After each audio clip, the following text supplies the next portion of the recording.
భక్తి TV November 4 నుంచి 18వ తేదీ వరకు ప్రతిష్టాత్మకంగా నిర్వహిస్తున్న కోటి దీపోత్సవాలను దర్శించడం ద్వారా అలాగే వెలిగించడం ద్వారా ఎటువంటి పుణ్య ఫలాలు కలుగుతాయో విశిష్టతను తెలుసుకుందాము. ముందుగా కిరణ్ గారు, అసలు కార్తీక మాసం అంతా కూడా పర్వదినాలే. ప్రతి రోజుకి కూడా ఒక ప్రత్యేకత ఉంది. ఆ రోజు దీపం వెలిగించడానికి ఒక ప్రత్యేకత ఉంది. ముందుగా అసలు ఆకాశ దీపం గురించి తెలుసుకుందాం. భక్తి టీవీ కూడా ఈ 15 రోజులు మరి నిర్విఘ్నంగా చేస్తున్నటువంటి ఈ మహాయజ్ఞంలో ఆకాశ దీపాన్ని దర్శించే భాగ్యాన్ని కూడా కల్పిస్తోంది. ఆకాశ దీపానికి ఉన్న విశిష్టత ఏంటి? కార్తీక మాస ప్రారంభం రోజు మీరు శివాలయాలకు కనుక వెళ్ళినట్లయితే ఒక భరిణలో ప్రమిదలు ఉంచి వాటిలో నువ్వుల నూనె పోసి వత్తులు వేసి శివాలయాలకు ఎదురుగా ఉండేటటువంటి స్తంభాలకి తాళ్లతో వేలాడదీస్తారు. దీన్నే ఆకాశ దీపం అనే పేరుతో పిలుస్తారు. కార్తీక మాసం నెల రోజులు కూడా ఈ ఆకాశ దీపాన్ని ఎవరైతే దర్శిస్తారో వాళ్ళకి సర్వ పాపాలు కూడా పటాపంచలవుతాయి. ఆ దీపాన్ని దర్శిస్తూ మీరు ఒక ఆధ్యాత్మిక రహస్యాన్ని తెలుసుకోమని అంతర్లీనంగా సందేశం ఇస్తూ భక్తి టీవీ వారు ఆకాశ దీపాన్ని వెలిగిస్తున్నారని నా అభిప్రాయం. కారణం ఏంటంటే, మీరు ఆకాశ దీపాన్ని దర్శించినట్లయితే ఆ ఆకాశ దీపం అలా పైకి వెలుగుతూ ఉంటుంది. అలా పైకి ఆకాశంలోకి వెలుగుతున్నటువంటి దీపం పరబ్రహ్మతత్వాన్ని తెలియజేస్తుంది. అంతేకాకుండా ఆ ఆకాశ దీపాన్ని వెలిగించినప్పుడు గాలి తాకిడికి ఎప్పుడైనా అటు ఇటు ఊగుతుందిగా దీపం, అలా గాలి తాకిడికి దీపం ఊగినట్లయితే నీ మనస్సు చంచలంగా ఉంటుందేమో, జాగ్రత్త సుమా అని మనకు సందేశం ఇస్తున్నట్లుగా ఆ దీపం కనిపిస్తుంది. అంతేకాకుండా ఆ దీపం చివరిలో నల్లటి పొగ కూడా వస్తూ ఉంటుంది కదా, ఆ నల్లటి పొగ మనిషిలో ఉన్నటువంటి తమో గుణాన్ని తెలియజేస్తుంది. నీకున్న తమో గుణాన్ని దూరం చేసుకుని సత్వగుణాన్ని పెంపొందింపజేసుకో అని చెప్తుంది. ఆ విధంగా ఆ దీపమే సందేశం ఇస్తూ పరబ్రహ్మతత్వాన్ని తెలియజేస్తూ ఉంటుంది. అయితే దీపోత్సవ సమయంలో దీపాలను వెలిగించేటప్పుడు ఎప్పుడైనా పొరపాటున నీటి చుక్కలు పడ్డా సరే దాని నుంచి కూడా మనం ఒక సందేశం నేర్చుకోవాలి. ఆ నీటి చుక్కలని రాగద్వేషాలుగా తీసుకోవాలి. నీళ్లు దీపం మీద పడితే ఏమవుతుంది? టపటపా టపటపా అనే శబ్దం వస్తుంది కదా, ఆ టపటపా టపటపా అనే శబ్దాలు మనిషిలో రాగద్వేషాలకు సంకేతంగా తీసుకోవాలి. రాగద్వేషాలకు సంకేతంగా తీసుకుని వాటిని తొలగింపజేసుకోమని ఆకాశ దీపాన్ని దర్శించడం ద్వారా పరబ్రహ్మతత్వం అక్కడ ఆకాశంలో ఉందని మనకు తెలియజేయటానికి దీపం అలా పైకి ఉంది. కాబట్టి భక్తి టీవీ ప్రతిష్టాత్మకంగా నిర్వహిస్తున్న ఆకాశ దీపాన్ని అందరూ దర్శించండి. ఆ పరబ్రహ్మతత్వాన్ని, మీలో ఉన్నటువంటి ఆత్మస్వరూపాన్ని దర్శించుకొని సర్వపాపాలు పటాపంచలు చేసుకొని ఆత్మానుభూతిని పొందండి. సుబ్రహ్మణ్యం గారు, ఎంత గొప్ప తత్వం, ఎంత గొప్ప సందేశం నిమిడి ఉంది కార్తీక మాసంలో చేసే ప్రతి ఒక్క పని వెనుక కూడా. ముఖ్యంగా గోపాష్టమి రోజున గోవును పూజించడం ఉన్నటువంటి ముఖ్యమైన ప్రయోజనం ఏంటంటారు? భక్తి టీవీ కూడా ఈ కోటి దీపోత్సవంలో గోపాష్టమి రోజున మరి గోవును పూజించబోతోంది. మరి భక్తులందరూ కూడా చూసి తరించబోతున్నారు. ఎటువంటి ప్రయోజనం ఉందంటారు? ఈ మధ్యకాలంలో ఒక పరిశోధన జరిగింది. ఆ పరిశోధనలో మిగిలిన జీవులకు వేటికి లేని ఒక ప్రత్యేకమైన శక్తి ఆవులో ఉంది అనే విషయాన్ని వాళ్ళు తేల్చారు. చుట్టూ ఉండేటువంటి వాతావరణంలో ఉండేటువంటి ఏ అనారోగ్యాదులు ఉన్నాయో వాటినన్నిటినీ జయించే శక్తి దాంట్లో ఉందట. అందుకని దాని పాలు కానీ, గోమూత్రం కానీ, గోమయం కానీ అన్నీ కూడా విశిష్టమైనవి. విశేషించి తల్లిపాలు లేని పిల్లలకు ఆ లోపాన్ని పూరించడానికి ఉపకరించేది ఆవు పాలు. అంతేకాకుండా సకల దేవాత్మకము గోవు. ఆ గోసేవ వల్ల పితరులు సంతోషించి ఉత్తమమైనటువంటి సంతానాన్ని ఇస్తారు అనేటువంటిది కూడా విశేషమైన విషయం. మనకు దిలీప చక్రవర్తి ఆ గోసేవ చేసి రఘుమహారాజును పొందాడు. రఘుమహారాజు అంటే రాఘవ అని పిలిస్తే రామునికి చాలా ఆనందంట. అంటే సాక్షాత్తు విష్ణుమూర్తి రాముడుగా అవతరిస్తే ఆయనకి రఘువంశంలో పుట్టానని చెప్పుకోవడం గొప్పగా ఉంది.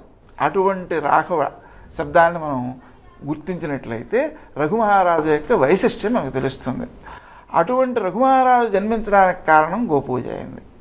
అందుకని మనం గమనించాల్సింది ఏమిటంటే, సకల దేవతల్ని పూజించిన ఫలితం రావాలన్నా, అలాగే మనకు శరీరంలో అనారోగ్యాలన్నీ తొలగిపోవాలన్నా, గ్రహదోషాలు పోవాలంటే ఒక చోట చెప్తారనమాట. ఏమనంటే, గోవుకి రోజు గోగ్రాసం కాస్త గడ్డి వేస్తుంటే గ్రహదోషాలు వాడి జోలికి రావటాయి.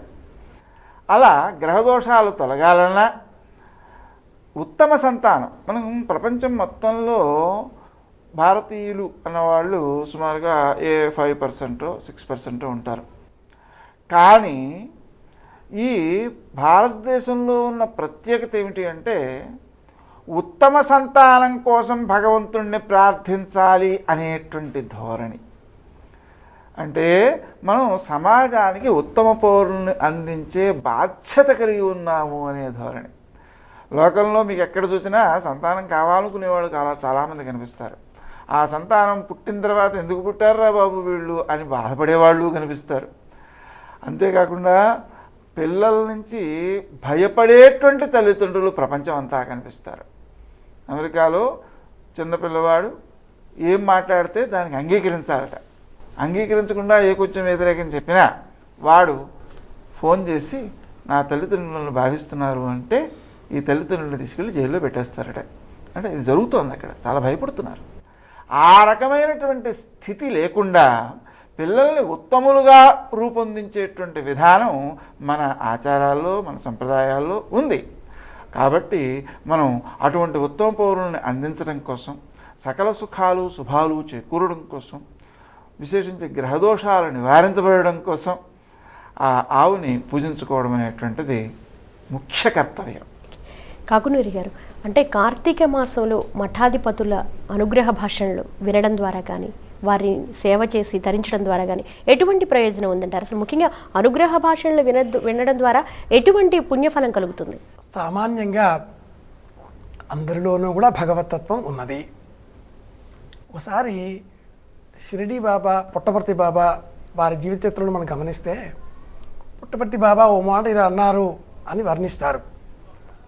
మీ అందరిలోనూ కూడా దైవం ఉన్నాడు, నాలోనూ కూడా దైవం ఉన్నాడు, నాలో దైవం ఉన్నాడు అనే ఆలోచన నాకుంది, మీలో దైవం ఉన్నాడు అనే ఆలోచన మీకు లేదు. ఇంతకు మించి మీకు నాకు పెద్ద తేడా ఏమీ లేదు అని ఆయన అన్నట్లుగా ఆయన జీవిత చరిత్రలో చోట ఉటంకిస్తారు. మహాత్ములు, మహానుభావులు, నిరంతరం తపోనిష్టాగరిష్ఠులు, నియమపాలన చేసేటటువంటి వారు. అలాంటి వారు ఒక్క మాట మాట్లాడితే ఆ మాట అర్థాన్ని అనుసరించి వస్తుంది. వాక్యం అర్థోను ధావతే. ఇతరులు మాట్లాడితే ఏం మాట్లాడాలా అని ఆలోచన చేసి వాక్య నిర్మాణాన్ని కుదుర్చుకొని ఇలా మాట్లాడితే బాగుంటుంది అని వాళ్ళు మాట్లాడే ప్రయత్నం చేస్తారు. చత్వారి వాక్ పరిమిత పదాని తాని విదుర్బ్రాహ్మణ ఏమ నేషిణ. నాభిలో నుంచి వచ్చేటటువంటి ధ్వని నాభిస్థవన్ని మాహంతి సప్రేరయతి మారుతం. ఆ ధ్వని వాయువు అగ్నిచేత ప్రేరేపింపబడి 1, 2, 3, 4 4వ భాగంలో ఎదుటివారి చెవికి చేరుతుంది. పండ, చత్వ, మేధ, చార్విణి అని కూడా చెబుతారు. అనేక రకాల పదాలు వీటి గురించి చెప్పబడి ఉన్నాయి. అలాగే ఈ మహానుభావులు నిత్య తపోనిష్టాగరిష్ఠులు అయినటువంటి వారు నిరంతరము ఆలోచన చేసి ఒక భగవతత్వంగా భగవద్ దర్శనం చేస్తూ ఒక మాట చెబితే ఆ మాట శిలాశాసనం, అర్థం దానంతట అదే పరిగెత్తుకొని వస్తుంది. అటువంటి సందర్భాలను పురస్కరించుకొని ఈ కార్తీక మాసంలో మహనీయుల వచనములను వినడం మరింత శ్రేయస్కరం, శ్రేయోదాయకం అని కూడా పెద్దలు చెబుతారు. పిల్లల పేర్లు గురువుగారు చెప్పినట్లుగా రాఘవ లేదా రామచంద్రమూర్తి లేదా ఇంకేదైనా పేరు ఎందుకు పెట్టుకోమన్నారు? శ్రీమద్ భాగవతంలో నారాయణ అజామిళోపాఖ్యానం తెలుస్తుంది. కొడుకు పేరు నారాయణ అని పెట్టుకొని అతడు పేరుని పిలిచినందువలన కైవల్యం పొందాడు, మహాపాతకాలు చేసినప్పటికీ.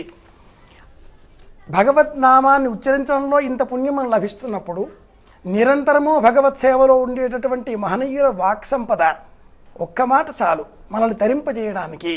వారిని చూస్తే చాలు, వారి దర్శనం చేసుకుంటే చాలు, వారి వాక్యం వింటే చాలు, ఇంతకంటే మించి కావాల్సింది ఏముంటుంది? అటువంటి అవకాశాన్ని మనకు భక్తి టీవీ వారు సభక్తిపూర్వకంగా 1,000,000 దీపాల ఉత్సవం అన్న పేరుతో 15 రోజుల పాటు, పక్షం రోజుల పాటు ఏర్పాటు చేయడం, మహనీయుల అనుగ్రహ భాషణాన్ని మనం వింటే తప్పకుండా తరిస్తాము.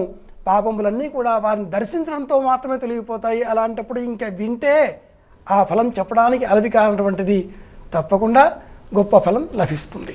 చూడమణి గారు, కార్తీక పర్వదినంలో క్షీరాబ్ది ద్వాదశికి ఎంతో విశిష్టత ఉంది. ఆ పరమ పవిత్రమైన రోజున భక్తి టీవీ కోటి దీపోత్సవంలో తులసి కళ్యాణాన్ని వీక్షించే భాగ్యాన్ని కలుగజేస్తోంది. దీనివల్ల ఎటువంటి పుణ్యఫలం కలుగుతుందంటారు? ఏకాదశి వ్రతం అనే మాటని మన భాగవతంలో ద్వాదశి వ్రతము అని అంటారమ్మా. ఏకాదశి కంటే కూడా వైశిష్ట్యం ద్వాదశికి పెట్టారు. మనకి అంబరీషాది ఉపాఖ్యానాలన్నీ చదివినప్పుడు దశమి నాడు రాత్రి ఒక పూట తినాలి, ఉదయము రాత్రి ఉపవాసం చేయాలి. ఏకాదశి నాడు ఉపవాసం చేయాలి. ద్వాదశి నాడు ఆ తిథి వెళ్ళిపోయే లోపే మనం పారణం చేయాలి అని, పారాయణం అంటుంటారు అందరూ. ఆ ప్రసాదాన్ని మనం తీసుకోవాలని ఏకాదశి వ్రత ఫలితం అంతా ఎప్పుడు ద్వాదశిలో ఉంటుంది. అలాంటిది సాక్షాత్తు శ్రీమన్నారాయణుడు అప్పుడు శయనించి ఇప్పుడు ఉత్థానుడవుతున్నాడు కాబట్టి ఉత్థాన ద్వాదశిగా చెప్పుకునేటువంటి ఇంత పవిత్రమైన ఈ ఏకాదశి సందర్భంగా మనం ఏ పని చేసినా అది ఎంత ఫలితాన్ని ఇస్తుంది అనేది ఆ తిథి వైభవాన్ని పట్టి ఆధారపడి ఉంది అనేటువంటిది. అందులోనూ తులసి వ్రతము అనేటువంటిది ఒకదాన్ని చెప్పారు. తులసి ఒక మాతగా తులసిని ఎలా పడితే అలా కోయకూడదండి. తులసి అమృత జన్మాసి సదాత్వం కేశవప్రియ కేశవార్థం లునామి అని కొయ్యడం కూడా భగవంతుడి ఆరాధన కోసమే దాన్ని తెంపాలి తప్ప ఊరికే నోట్లో ఆకు వేసుకుందాం తీయకూడదు అంటుంటారు. అంత పవిత్రమైనటువంటి తులసి భగవత్ పాద సన్నిధిని చేరింది. హరికి చాలా ఇష్టమైనటువంటిది తులసి. ఇటు ఈ పరమాత్మ తత్వాన్ని, అటు ఆ భక్తి తత్వాన్ని రెండు మేళవించినటువంటి కళ్యాణాన్ని ఆ రోజు చేయడం అనేటువంటిది చాలా బాగుంది. ఎవరైతే పరమాత్మకు తమ జీవితాలను అంకితం చేసుకుంటారో వాళ్ళు తప్పనిసరిగా మోక్షపదాన్ని పొందుతారు అనే అంతర్భావం ఇందులో చక్కగా నిగూఢంగా దాగి ఉంది. అలాంటి మంచి కార్యక్రమాన్ని చేపట్టారు. చాలా ఆనందం అమ్మ. కిరణ్ గారు, అంటే పౌర్ణమి అన్నిటిలో కల్లా కార్తీక పౌర్ణమికి ఎంతో విశిష్టత ఉంది అని అంటారు. ఈ రోజున దీపాలను వెలిగించిన, లేదంటే సంవత్సరాంతానికి కలిపి ఒకేసారి దీపాలు వెలిగించిన ఎంతో పుణ్యఫలం కలుగుతుందంటారు. అటువంటి ఈ కార్తీక పౌర్ణమి రోజున మరి భక్తి టీవీ ప్రత్యేక కార్యక్రమాలు నిర్వహిస్తోంది. ఏంటి ఈ కార్తీక పౌర్ణమికి ఉన్నటువంటి విశిష్టత? సౌందర్యాన్నే ఆశ్చర్యపరిచే జగత్ సౌందర్యమే కార్తీక పౌర్ణమిలో దాగి ఉంది. అసలు కార్తీక పౌర్ణమి గొప్పతనం ఏంటంటే, అఖిల లోకాలు చేతులెత్తి హరహర మహాదేవ శంభో శంకర అని చెప్పి ప్రార్థిస్తున్న తరుణంలో శ్రీ మహావిష్ణువు లక్ష్మీదేవితో కలిసి సురభిని కైలాసానికి తీసుకుని వచ్చి ఆ సురభి యొక్క పాలధారలతో పరమేశ్వరుడికి తత్ ప్రణమామి సదాశివలింగం అంటూ అభిషేకం చేస్తాడట. పరమేశ్వరుడికి అభిషేకం చేసినటువంటి ఆ మంగళకరమైనటువంటి పాలధారలను మంత్రించి బ్రహ్మదేవుడు చతుర్దశ భువనాల మీద చల్లుతాడట. అది చూసి లోకాలన్నీ పారవస్యంతో శివ శివ అంటూ ధ్యానం చేస్తూ ఉంటాయట. ఆ పారవస్యమే కార్తీకంలో దాగి ఉన్న సౌందర్యం అని చెప్పి శాస్త్రాలు చెప్తున్నాయి. కార్తీక పౌర్ణమి రోజు నమశివాయ అనే పంచాక్షరి మంత్రం ఎవరు జపిస్తారో వాళ్ళకి విష్ణుమూర్తి ఆత్మశక్తిని ప్రసాదిస్తాడట. అంతటి శక్తి కార్తీక పౌర్ణమికి ఉంది. కార్తీక పౌర్ణమినే త్రిపుర పూర్ణిమ అనే పేరుతో కూడా పిలుస్తారు. పరమేశ్వరుడు త్రిపురాసురులు అనేటటువంటి రాక్షసులను సంహరించాడు. కాబట్టి ఈ కార్తీక పౌర్ణమి రోజు చంద్రుడు పరిపూర్ణమైనటువంటి కళలతో విరాజిల్లుతూ ఉంటాడు. కాబట్టి ఈరోజు దీపాన్ని వెలిగించినట్లయితే పరమేశ్వరుడికి ఎంతో ప్రీతిపాత్రం. కాబట్టి సంవత్సరం మొత్తం కూడా దీపారాధన చేసిన ఫలితం కలుగుతుంది. అంతేకాకుండా ఉసిరిక చెట్టుకి కూడా అద్భుతమైన తత్వం ఉంది. ఎందుకంటే ఉసిరిక చెట్టు శరీరం మొత్తం కూడా విష్ణుమూర్తి వ్యాపించి ఉన్నాడని స్కంద పురాణంలో చెప్పారు. బ్రహ్మదేవుడి కళ్ళ నుంచి ఆనందాశ్రువులు జారి కింద పడి ఆ బీజాల నుండి ఉసిరిక చెట్టు ఆవిర్భవించిందట. అలాంటి చెట్టును భక్తి టీవీ వారు నాటారు. అంతటి త్రిపురాసురులు అనేటటువంటి రాక్షసుల్ని పరమేశ్వరుడు సంహరించినటువంటి కార్తీక పౌర్ణమి రోజు పరమేశ్వరుడు ఆనందానికి దీపాన్ని వెలిగిస్తున్నారు. అలాంటి కోటి దీపాలు వెలిగిస్తున్న తరుణంలో పరమేశ్వరుడికి ఆనందం ఎంత అద్భుతంగా ఉంటుందో మాటల్లో వర్ణించలేము.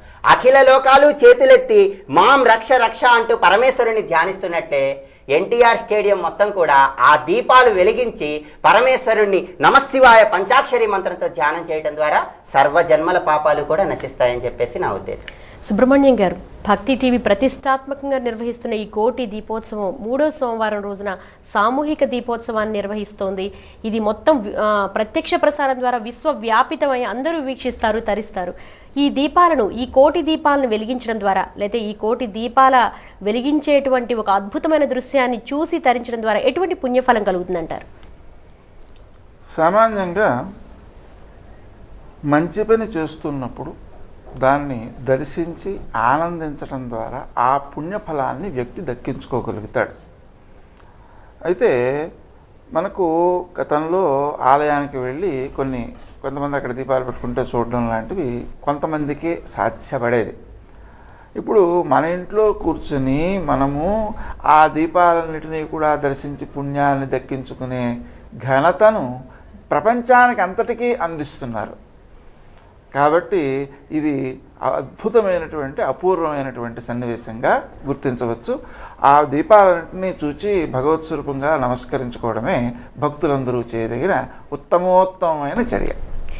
కాకునూరి గారు, ఈ భక్తి టీవీ కోటి దీపోత్సవంలోకి తరలి వస్తున్న భక్తులకి, అలాగే ఈ కోటి దీపోత్సవ దీపాలని చూసి ధరించి లేదంటే ఇక్కడికి రాలేకపోయిన వారికి భక్తులకు మీరిచ్చే సందేశం? ముందుగా ప్రత్యక్షంగా ఈ కార్యక్రమంలో పాలు పంచుకుందాం అనే అత్యుత్సాహంతో వచ్చేటటువంటి ప్రేక్షక కోటికి చిన్న సూచన: జాగ్రత్తలు పాటిద్దాం. దీపాలను వెలిగించే ప్రయత్నంలో మనం కూడా దీపంలాగా మారిపోయే ప్రమాదం లేకుండా దుస్తులు, చిన్నపిల్లలు అనే జాగ్రత్తలు పాటిద్దాం. దీపాలను పాద స్పర్శ తాకకుండా ఉండే విధంగా దూరంగా ఉండే ప్రయత్నం చేద్దాం. వెలిగించేవారు ముందుగా కార్యక్రమానికి చాలా సమీపంలో ముందుగా వచ్చి కూర్చుంటే, నిర్ణీత స్థలాల్లో కూర్చుంటే వారికి అవకాశం లభిస్తుంది. ఆ నిమిషానికి వచ్చేసి మేము వెలిగిస్తాం, ఇందులో మాకు పుణ్యం వస్తుంది అంటే పుణ్యం కంటే పాపం వచ్చే ప్రమాదం ఎక్కువగా ఉంటుంది. కాబట్టి పాల్గొందాం అనేవాళ్ళు ముందుగా నమోదు చేయించుకోవచ్చును. ఆ కార్యక్రమ స్థలానికి అత్యంత తొందరగా వచ్చి నియమిత స్థలాల్లో కూర్చుంటే ఎటువంటి ఇబ్బంది లేకుండా ఆనందంగా కార్యక్రమాన్ని రసాభాస కాకుండా సంతోషంగా చూడవచ్చును. ముఖ్యం దీపస్తభం బ్రహ్మరూపోసి జ్యోతిషాం పతిరవ్య. సాయంత్రం సమయంలో ఒకప్పుడు ఇంటిల్లిపాదిని కూర్చోబెట్టి ఇంట్లో పెద్ద చెప్పేవాడు, దీపము కలిగిన ఇంటను దాపున శ్రీలక్ష్మి చేరి ధనముల ఇచ్చును, కాపాడుచుండు మనతుల పాపంబుల పారద్రోలి పాలించు సుమి. ఇట్లాగా పెద్ద అందరికీ శ్లోకాలు పద్యాలు చెప్పేటటువంటి వారు. ప్రత్యక్షంగా వచ్చే ప్రేక్షకులందరూ కూడా దయచేసి ఈ సూచనలు గుర్తుపెట్టుకుందాం. వీలైనంత త్వరగా వచ్చేసి నియమిత స్థానాల్లో కూర్చుంటే కార్యక్రమంలో మనము పాలు పంచుకుంటాం, లేకపోతే ఇబ్బందుల పాలవుతాం.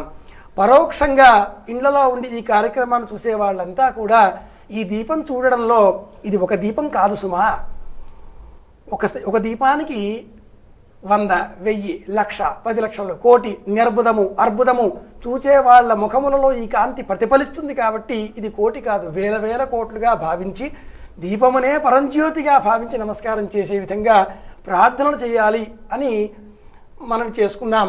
ప్రత్యక్షంగా వచ్చే ప్రేక్షకులు మట్టుకు ప్రత్యక్షంగా ఉన్నాము అనే స్పృహని మర్చిపోకుండా, దీపాల్లో పడి కొట్టుకుపోకుండా జాగ్రత్త పాటిద్దాం.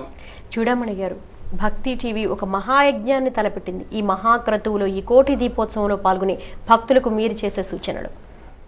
అంత పవిత్రమైనటువంటి రోజున అక్కడికి వెళ్ళి చూడగలిగిన వారు చాలా అదృష్టవంతులు. అక్కడికి వెళ్ళలేము అనే బెంగని తీర్చేసింది మన భక్తి టీవీ. అందువల్ల హాయిగా ఆ దృశ్యాన్ని అంతటినీ కూడా అక్కడ ఉన్న వారి కంటే కూడా అనుకూలంగా ఆనందంగా దర్శించేటువంటి ఒక భాగ్యం వస్తుంది.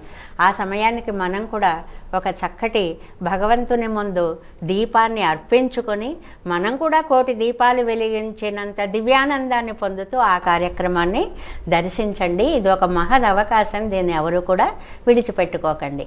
ధన్యవాదాలు చూడమణి గారు, అలాగే కాకునూరి గారు, సుబ్రహ్మణ్యం గారు, కిరణ్ గారు. చక్కటి భక్తి టీవీ కోటి దీపోత్సవ ప్రత్యేక చర్చా కార్యక్రమానికి విచ్చేశారు. మీ అమూల్యమైన సూచనలను, సలహాలను, సందేశాలను ఇచ్చారు. భక్తి టీవీ తరపున మీకు మరొక్కసారి ధన్యవాదాలు తెలుపుతున్నాం. అద్భుతం, కమనీయం. భక్తి టీవీ నిర్వహిస్తున్న కోటి దీపోత్సవ మహాయజ్ఞం నవంబర్ 4 నుంచి 18వ తేదీ వరకు మరి భక్తులందరూ కూడా సాదరంగా ఆహ్వానిస్తోంది భక్తి టీవీ. పీఠాధిపతుల ప్రవచనాలు, ఎన్నో అద్భుతమైన కార్యక్రమాలు. కార్తీక మాసంలో దీపానుకున్నటువంటి విశిష్టత మరి ఆధ్యాత్మికవేత్తలందరూ మనకు చెప్పారు. ఆ రోజున భక్తి టీవీ 4వ తారీఖు నుంచి 18వ తారీఖు వరకు అనేక సాంస్కృతిక కార్యక్రమాలను ఏర్పాటు చేస్తోంది. పీఠాధిపతుల ప్రవచనాలని మరి భక్తుల కోసం ప్రత్యేక కార్యక్రమాలు నిర్వహిస్తోంది. ప్రతి ఒక్కరూ కూడా ఈ యొక్క ఆధ్యాత్మిక క్రతువులో, ఈ మహాయజ్ఞములో పాలు పంచుకొని భక్తి టీవీ ప్రతిష్టాత్మకంగా నిర్వహిస్తున్న ఈ కోటి దీపోత్సవాన్ని జయప్రదం చేస్తారని, విజయవంతం చేస్తారని మనసారా కోరుకుంటూ ఈ ప్రత్యేక చర్చా కార్యక్రమం ఇంతటితో ముగిస్తున్నాం. నమస్తే.